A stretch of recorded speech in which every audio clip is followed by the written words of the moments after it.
Kondisi tiga polisi usai dikeroyok oknum TNI dan warga saat malam takbiran di Sultra.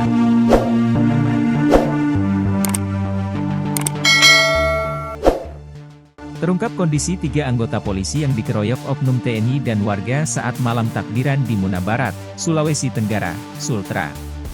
Personel polisi yang menjadi sasaran penganiayaan di depan Polsek Tiworo Tengah, Muna Barat, Sulawesi Tenggara sempat dilarikan untuk dapat pertolongan medis. Sebab anggota polisi yang dianiaya tersebut mengalami bonyok di bagian wajah hingga pendarahan. Alhasil anggota polisi yang alami pendarahan di bagian hidung dan mulut tersebut dilarikan ke rumah sakit. Ketiga polisi tersebut dianiaya saat melaksanakan tugas pengamanan malam takbiran Hari Raya Idul Fitri 1446 Hijriah di Kabupaten Muna Barat, Provinsi Sulawesi Tenggara. Insiden penganiayaan terjadi pada Senin, 31 Maret 2025, sekitar pukul 00.30 WITA di depan kantor Polsek Tiworo Tengah, Desa Wapai, Kecamatan Tiworo Tengah, Kabupaten Muna Barat.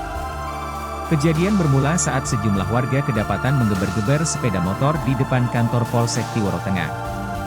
Ketika petugas mencoba mengamankan mereka, situasi tiba-tiba berujung pada aksi pemukulan terhadap beberapa anggota polisi. Diduga pelaku penganiayaan adalah warga dan oknum TNI.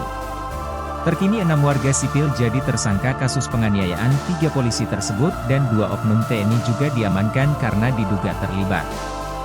Dan Denpom 14, 3 Kendari Letkol CPM Haryadi Budaya Pela saat dikonfirmasi awak media via pesan WhatsApp membenarkan penahanan 2 oknum tersebut. Untuk personel 2 anggota sementara sudah diamankan, ungkapnya pada Senin, 31 Maret 2025. Terkait masalah tersebut masih dalam pemeriksaan dan penyelidikan dari Subdenpom 14, 3 di Muna, tambahnya.